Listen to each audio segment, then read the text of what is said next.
O teto de gastos já foi estourado nos últimos 3 anos, ou seja, é uma regra que não está sendo cumprida, né.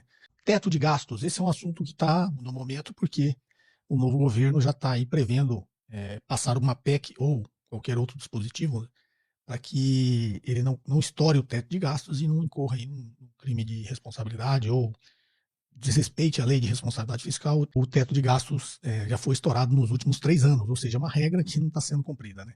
Então, para você ter uma regra que não está sendo cumprida, não tem o porquê você ter a regra. Você cria um teto onde o governo, o Estado brasileiro, não pode ultrapassar esse teto, ou seja, ele tem que manter o gasto público abaixo do que seria esse teto. E qual é esse teto, né? Eles criaram ali que o gasto do governo só poderia crescer o que cresceu a inflação. Então, ele tem que pegar o gasto do ano passado, mais a inflação, seria o gasto desse ano. Como lá em 2016, 2017, se não me engano, a inflação tinha sido, em um ano anterior, tinha sido lá em torno de 11%, parecia ali que vou aumentar o teto em 11%. Só como a trajetória da inflação, a tendência, o Banco Central sempre atua, né, a política monetária sempre atua, para que a trajetória de inflação seja sempre menor, ou seja, tem uma trajetória de queda da inflação, em algum momento essa inflação vai ser baixa, o que não é bom essa limitação da expansão do gasto público, não, porque você.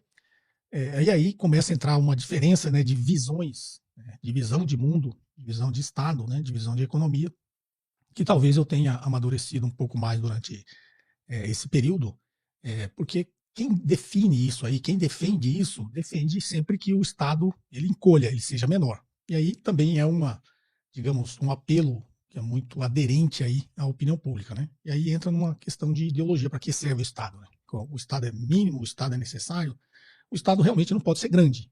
Existem investimentos que a iniciativa privada não vai fazer nunca, por uma simples razão: viabilidade econômica. Eu já falei bastante sobre isso. Então, o Brasil precisa investir em infraestrutura. Infraestrutura, digamos, ferrovias, vai precisar investir em ferrovias, rodovias. A iniciativa privada não faz isso, porque quando ele faz uma análise de viabilidade econômica, isso vai demorar 50 anos para dar retorno. E ele não vai fazer, porque ele tem outros projetos que dão retorno em menor tempo. É bastante óbvio isso. Quando existem investimentos na economia que só o Estado pode fazer, um investimento público, né? Então, já que é só o Estado que pode fazer, você não pode comparar que o Estado não sabe alocar esse recurso. Não, é só ele que consegue alocar esse recurso, porque a iniciativa privada nunca vai alocar.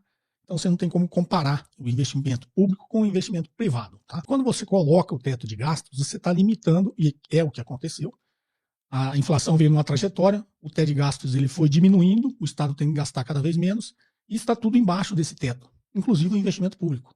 Então você tem algumas despesas lá discricionárias, que são obrigatórias de ser feito, que é em educação, em saúde, que a gente chama de despesas discricionárias, é obrigatório o Estado.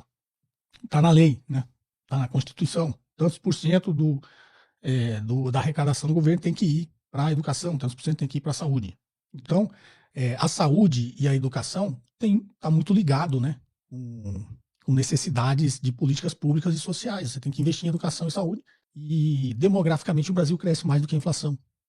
Então você vai ter cada vez menos formas de fazer essas despesas discricionárias dentro do teto de gastos. É o que vem acontecendo. Né? Então a gente criou-se uma ilusão lá quando foi criado o teto de gastos, que ele seria uma regra cumprida. Já tem 3 anos que não se cumpre o teto de gastos. Então é meio para inglês ver. Você tem uma regra lá que já sabe que não vai ser cumprida. E na essência, está por trás disso que eu estou dizendo. Vai crescer. Estou citando só 2 despesas discricionárias, né? Então vai crescer despesa com educação, tem que crescer, porque a população cresceu.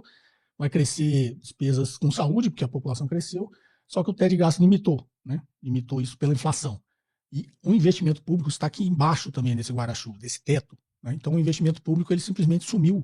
Não existe mais investimento público. E como eu disse, tem investimentos que só o Estado consegue fazer e são investimentos que vai ajudar a economia a crescer. Então vários, né, defeitos que a gente encontrou ao longo do tempo no teto, regra do teto de gastos. Como eu disse lá, é um meia-culpa, lá atrás eu defendi, hoje não defendo mais. Eu acredito que a gente tem que ter uma nova âncora fiscal, né? Tem que definir um novo regime fiscal. Obviamente você não pode acabar com o teto e falar, agora pode gastar quanto quiser. Não, acho que tem que ter uma nova âncora fiscal que não seja o teto de gastos. Porque o teto de gastos chegou num limite em que o governo já colocou, o executivo, né, colocou já tudo nas despesas discricionárias, o investimento público simplesmente sumiu, e o executivo não tem mais gestão nenhuma sobre o orçamento. E, como diz o nome, quem tem que ter gestão sobre o orçamento público é o executivo. E hoje está na mão do legislativo, por isso vocês veem toda essa negociação com o Congresso. Hoje quem faz o orçamento público é o Congresso, e isso é um desvirtuamento da nossa república, tá? Do equilíbrio entre os três poderes. O orçamento público ele tem que ser alocado para o crescimento da economia e para as classes mais carentes, né? O orçamento público tem que ser definido e tem que ser direcionado para investimentos sociais nas políticas públicas que vão melhorar a vida da maioria da população, que é a maioria mais carente. Então, existe aí conceito de economia política, de uma série de coisas que estão no gasto. Eu acho que, obviamente, a gente tem que melhorar a qualidade do gasto público, mas o Estado não pode ficar de mãos atadas, porque o Estado está aí, né? Existe para incentivar o crescimento da economia. Se você cresce mais, você arrecada mais, né? Você faz investimento público, se a economia cresce a arrecadação do governo e vai abrindo mais espaço em política fiscal para o governo, para o executivo, né, para o Estado brasileiro continuar crescendo e mantendo seu gasto sob controle. Então, ou seja, o aumento da arrecadação também, o aumento do PIB, né, o crescimento da economia também aumenta a capacidade de investimento do Estado, a capacidade de aumentar o gasto público, principalmente o investimento público, né, e os gastos discricionários, como eu disse, com saúde e educação.